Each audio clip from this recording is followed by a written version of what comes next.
Limbdi Rajkot highway ઉપર અકસ્માત સર્જાતા એક વ્યક્તિનું કમકમાટી ભર્યું મોત નીપજ્યું હતું અને એક વ્યક્તિ ગંભીર રીતે ઈજાગ્રસ્ત બન્યા હતા। ત્યારે આ બાબતે જો વાત કરવામાં આવે તો લીંબડી રાજકોટ હાઈવે પર બ્રિજ નીચે ઉતરતા આઈસર દ્વારા બાઇક ચાલકને ટક્કર મારી ફરાર થઈ ગયો હતો। આ અકસ્માતમાં એક નેપાળી વ્યક્તિનું મોત નીપજ્યું હતું અને એક વ્યક્તિ ગંભીર રીતે ઈજાગ્રસ્ત થયા હતા। ઈજાગ્રસ્તને સારવાર માટે 108 દ્વારા લીંબડી સિવિલ હોસ્પિટલ ખાતે ખસેડવામાં આવ્યા હતા।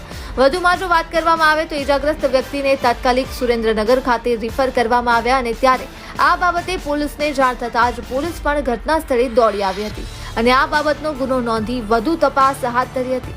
લીંબડી નેશનલ હાઈવે ઉપર અકસ્માતના સિલસિલા યથાવત જોવા મળી રહ્યા હોય તેવું લાગી રહ્યું છે અને દિન પ્રતિદિન અકસ્માતમાં પણ વધારો થઈ રહ્યો છે। કલ્પેશ વાઢેર, સુરેન્દ્રનગર।